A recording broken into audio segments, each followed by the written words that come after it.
Hey guys, welcome to 7 Minute Coins. One of the things we like to promise is that we can do any coin in 7 minutes, give or take 5 minutes. So every review we do on here will be between 2 and 12 minutes.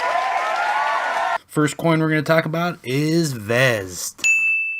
VEZT is a music ownership cryptocurrency. Basically what they're doing, and you can see here on the site, is they're going to sell pieces of songs. Now, the way they get these pieces of these songs are they do it in a bunch of different ways. The first way is they actually let a musician sell their music, original music. Another way is they can actually buy rights to a portion of the royalties of songs from a songwriter, from a musician, from a producer, from their percentage of what they get of the royalties already. So then they can sell their piece of the royalties to people who want to invest in that particular song and what they call an ISO, an initial song offering. When the song offering takes place, it's real simple, and we can roll down through here. When a song offering takes place, a interesting thing is created here. Let's go over to the white paper. A song contract is created when somebody decides, okay, I want to sell, let's give an example. I own 100% of a song's royalties, and I want to sell 10% of those royalties. What I will do is I'll say, here you go for 100% of the song. As the artist, I want to do that. 10% is going to come back or is going to get sold of that song and the royalties. Then people purchase a piece of that group with VEZT tokens, which is the VEZT token. And when a song generates royalties, whatever your portion of that song that you purchased is automatically deposited back to you. So pretty simple.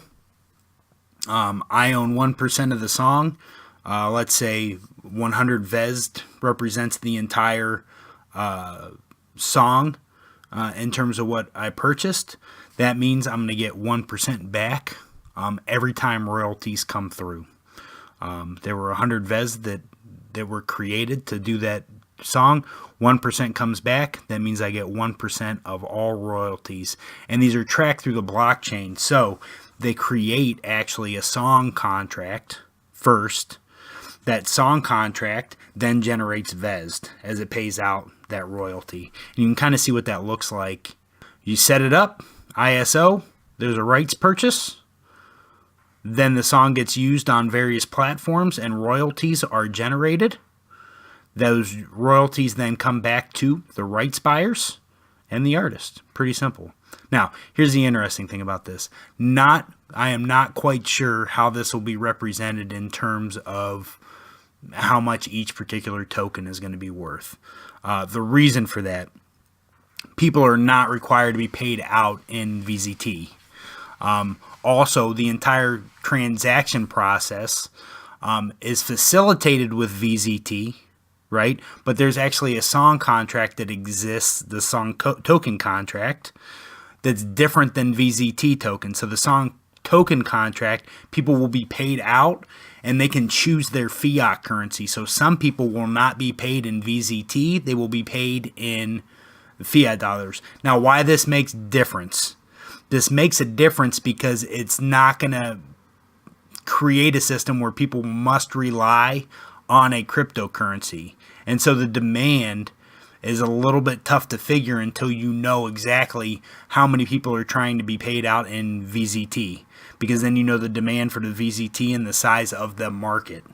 So it changes a little bit. So for me, this is not something that I plan on investing in as a coin, right? I'm not going to buy this coin on the hopes that it's going to go up right now, because I don't really see how it will create value. It's going to create value for sure. Without a doubt, it's going to create value. However, I'm having a difficult time seeing how it will generate that value when I don't know how many people are actually going to be using those VZT tokens and how many people are going to be paid in fiat currency. Now, one thing that bodes well is when we get down to these fiat currencies, we can look at this real quick.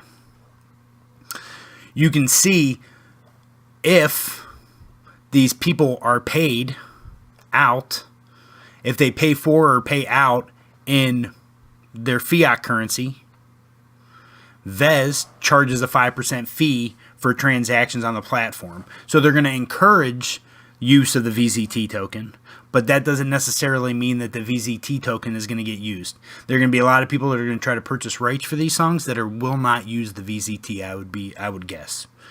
And you can see they have an initial catalog. You can see a bunch of people in there. Now, the neat thing about this is they don't just have to get it from the artist. Anybody who knows about the music industry knows that each particular song, a lot of times, is certain royalties go to certain people in that song. So, a percentage of that royalty may go to the songwriter. A percentage of the royalty may go to the musician. A percentage of the royalty may go to a producer.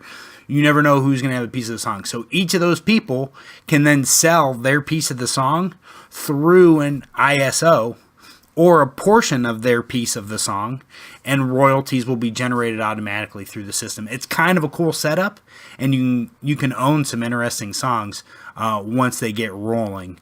As I look through the company, I see like a heavy like music industry presence, not as big blockchain. So there are some people in here that have background in blockchain and they're tech people and all that kind of stuff, but this is definitely a music company, which I kind of like the fact that it's a music company and that they're using blockchain to solve what they believe is a problem, which is the liquidity of somebody's rights. A lot of people wouldn't have the ability to purchase a right to a song. I think it'll actually make the marketplace more competitive, and it'll probably drive up the price of what a song might actually be worth, or at least there's the potential for that. As I scroll through different announcements and things that are going on, there are a couple things that I noticed that popped up that I thought were pretty interesting. When they did their initial offering, there was supposed to be a burn back, or they talked about maybe being a burn back, or exactly how they were going to do it. Basically, what they did was everybody that bought, they're still going to distribute the same amount of tokens. They're just going to distribute them evenly to each of those people. So they're going to add basically 15% to people who held tokens through the initial song offering, or hold them on a specific date. I believe it's from the initial song offering that they will get 15% of their holdings. That way their initial token distribution will be the same as it was going to be from the beginning. All right. And then one other thing that I thought was really cool, which might go into another video that we're going to do, is they are going to partner with the Banker Protocol. Banker Protocol is pretty cool, and we'll cover that in another video. But VEZT is supposedly going to partner with them. I believe, and I'll click on this real quick, that it's 2% is what they're sending of VEZT to the Banker Protocol. It adds a little liquidity to the VEZT market. Right now, they're only listed on one exchange that I know of. And there's really not a lot of movement on that exchange. But the exchange that they are listed on, just in case you want to purchase, is Cryptos. You can see it right here. That's the exchange that VEZT is listed on. Anyway, that's my first video reviewing a company. I am pretty excited about the actual company itself, not super excited about necessarily investing in the token until I see exactly how it's going to look money-wise. I want to see the economy that's created by this particular token before I actually invest in the token. It could run up just like anything else does, but like I said, I'm way more interested in the company and the ability to purchase rights for songs than I am in this token. So anyway, thanks for joining me today on 7 Minute Coins. All right, take care.